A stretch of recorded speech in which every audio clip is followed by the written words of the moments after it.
Hey everyone, Grand Slam coming up in Mongolia this weekend. These are my picks. We'll go through from the lightweights to the heavyweights. Some interesting competitors, some top level Olympic champions competing. So it'll be a really interesting tournament. I hope you stay tuned for the action. So first up at under 60, Nagayama. Obviously trying to secure his place at the Paris Olympics, trying to get ahead of Takato. And I don't see Nagayama losing that often, especially to non-Japanese competitors, so definitely my pick for gold. Also at under 60, there's a man called Yang from Taipei, and he is an incredible judoka himself, trains out of Japan, but Nagayama has won against him twice, and Yang, he's kind of in one of those situations where he's learnt the Japanese way of judo, and sometimes that works out to the player's detriment, where they struggle against Japanese judoka because they're fighting a style that they've been used to for all of their lives, and I mean it works well against foreigners, but Yang, he definitely struggles against Japanese competitors. Under 66, one of my favorites recently, Vieru. Vieru, he's actually taken out Tanaka twice. Look at that lovely piece of ashiwaza, and if you haven't seen his newaza, go check out my video on him at the recent Tbilisi Grand Slam. That was amazing. There's also Smetov, moving up from under 60 to 66. Smetov, unfortunately, I don't think he's going to do well at this weight class. I think he's getting up there in age, and once you get older, it's just increasingly more difficult to make a weight change. You have to do it when you're younger, I think. I might be wrong. I could be wrong. He could prove me wrong. He is a high-level competitor, of course. And there's also Chopanov. Chopanov from the Russian team, obviously, and they have been banned from competing in recent times, which I think is a little bit sad. I think they should just be allowed to carry on, do the sport that they love. There's no politics in judo, so why should they be penalized? But Chopanov, he's got some insane, flashy techniques. You just saw that ashibarai he did. And he's definitely an up-and-comer and someone I'm paying close attention to. Under 73, and of course, we've got Ono Shohei. So Ono, he doesn't compete much, and when he does, the world pays attention. Everyone should pay attention. He's definitely the best judoka on the planet. Very, very rarely loses. The last time he lost was in the mixed teams in the Tokyo Olympics, and before that, he hadn't lost before his gold medal at Rio, so it's incredible. He is such an amazing talent, and he's getting up there in age. I'm pretty sure he will retire after Paris, and because he doesn't compete that often, we're probably only going to see him on the mats a few more times, so definitely tune in to see all the action from Ono Shohei, and I think it's hard to imagine him not being on the podium taking gold.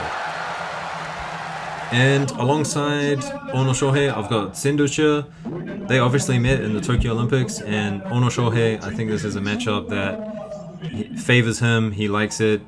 He likes facing Mongolians. He likes their style of judo. He's learnt their style of judo. And Sendocha has somewhat of a mixed approach where it's kind of traditional judo like the Japanese do and a kind of Mongolian style. So Ono Shohei, that's a favorable matchup for him. But Sendocha, he's amazing. He obviously had great results at the Tokyo Olympics, great results across Grand Slams, gold medals galore, and he's a really good judoka to watch. I mean, check this out, this Seoinage that is coming up, just picture perfect, left fist right, and just look what he does. Blue digging that hand down deep, but just the shoulder movement, the little fakes to get that arm up, and so he creates the space for himself. Sendocha is awesome. So Ono Shohei, Sendocha, the two at the top of the podium for sure. Right, Nagase now, and another person just like Ono Shohei, doesn't see the international scene that much. Probably a little bit more than Ono Shohei. I think Nagase likes to compete a lot just to keep himself fresh. He is a professional, and so he understands he has to be on the mat, feel the competition, and then I think he just game plans for everyone. He's a true professional. So Nagase, I don't see many others getting past him. There's obviously DeWitt and Muki, but Nagase, he has been through those guys before. Lee, though, from Korea, someone new, someone coming up, but I definitely don't think he has the experience, maybe even the talent, to get through Nagase. So Nagase is my pick in the 81 kg category. Under 90s now, and we've got some, I wouldn't say old timers, but some guys who have been around the game for quite some time returning for the first time in a while. So there's Bobinov, and if you've been listening to this channel for a while, Bobinov, one of my favorite judoka. He's just got such a variety of techniques, left and right, super fast seoi nage, and big koshiwazas. So he's a cool guy. I like Bobinov a lot. And there's also Van Tient. Now Van Tient, he's going to be my pick for gold. He's just a true veteran of the game, knows how to win, and he's got this like sore surikomi goshi that's just so strong, so hard to stop. People try to defend it. Here it is here, and people just go over. So he's got this amazing technique in his back pocket that he can pull out almost at will. Under 100s now, we've got Fonseca, and Fonseca, he is not my pick for gold. I'm sure he will be up there, but there's one other person at under 100s who I think is just on fire right now, unstoppable, someone who has just exploded onto the scene, and that man is Adamian from Russia. Adamian, he is just an unstoppable force. I can't imagine how strong this man is. He just picks people up, throws them to the ground, and he's got insane footwork and an amazing kosotogari as well. Kosotogake too. So Adamian, he's my pick at under 100s. If he fights Fonseca, it's going to be a kosotogari. There's also Eida in the under 100s. Eida, a taller guy, doesn't deal with a lot of uranages in Japan, but Adamian is a specialist at doing that, and so I think if Adamian faces up against Eida, Eida is going to get picked up and thrown to the ground. So Eida might get bronze, maybe a silver if they meet in the finals, but we'll see.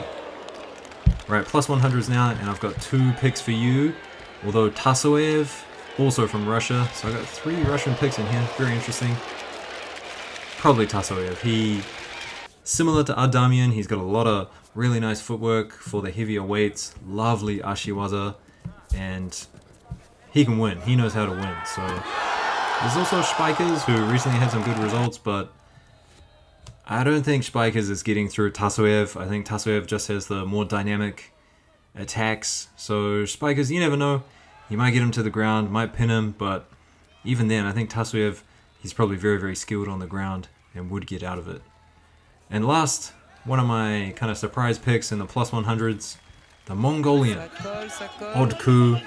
I mean, look at this profile picture. It must have been taken when he was like 12 or something. He looks so young, but on the screen now you can see he's a big guy. He's much more taller, much more lankier than Tassoev and Spikers. So you'll see techniques like this, him kind of throwing around the big guys. And he's got a nice osotogari as well. And look at this, Uchimata Skashi. So he's got lots of good techniques, but Tassoev for plus 100s. Anyway guys, that's it from me. Let me know what you think. Are there any people that I missed out on?